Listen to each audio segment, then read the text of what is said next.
I seemed to come and go with no reason, awake one minute, asleep the next. I was in Sherwin's room, sitting or standing.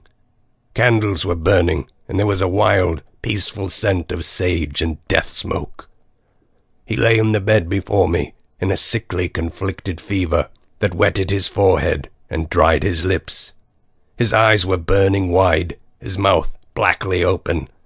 The greater whole of his body seemed dead, still and useless but for the occasional trembling wave. But there were a few remaining places, his eyes, his fingers, his mind, and in these places he was concentratedly alive. Sherwin had, over the days I'd observed him, been on a slow and steady decline. To see him now was to see a man in the mumbling, warm trouble of his final hours. I saw him, and he saw me, and there was a relief in this contact for the both of us. There were the stalwarts all around in the back tapestry of the room, in the golden candle shadows. Tristram sat on the far side of the bed, her hand upon his cheek. So kind of her, I thought, to do this wherever she went. There was no surgery to be done here, no medication to be tried. Just this kind of touching and holding forth, this bearing along, this abiding.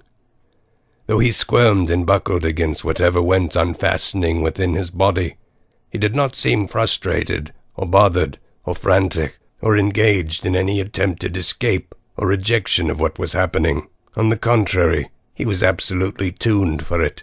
He was riding these fatal waves in fullest alertness and readiness, as though tumbling along the hard final way in a disintegrating cart.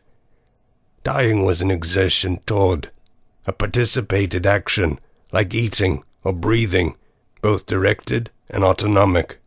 But this was the exertion of release, of dropping one's heavy bags, of giving the arthritic fingers permission to let go of their lifelong grip, to let go, and let go some more, releasing, removing all attachment, letting the original wildness return.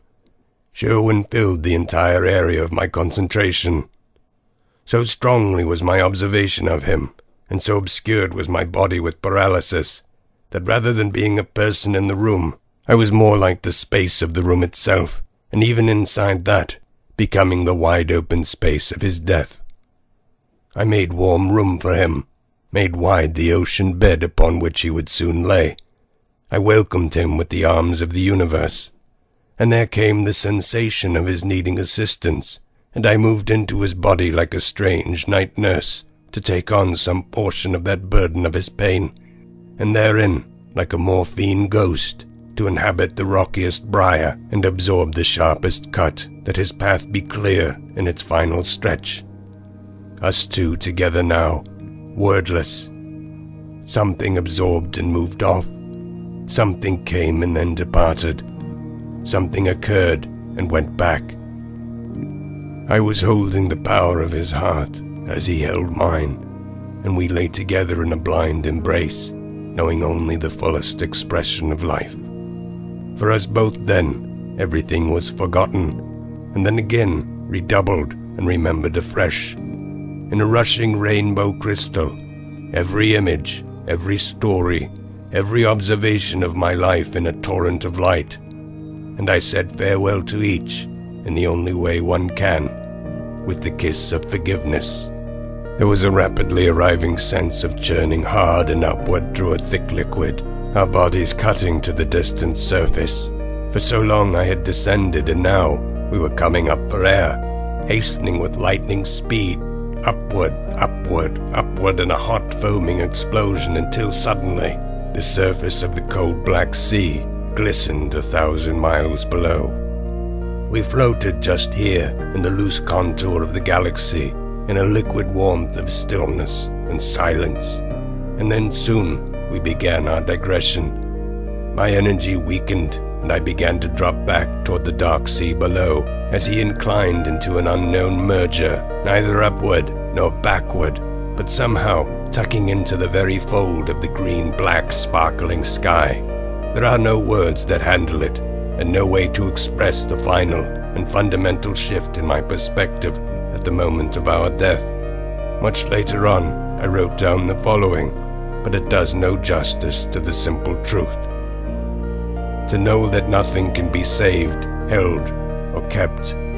To know that nothing can be touched, seen, heard, or felt. That there is nothing ever else to learn, and never anywhere to go.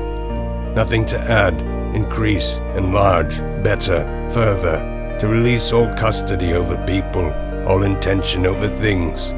To have no control, nothing to own, no more appointments, not a single worry, no need or urge, nothing to satisfy, no lack or incompletion, no something in the corner that needs mending, no place to go, no one to visit, nothing to fight, none to injure, bind, tie, manipulate, or confuse, no one home, no car to drive, no shoes to wear, no coats to clean, nothing left to tie or fold, nothing left to borrow, make, move, or transfer.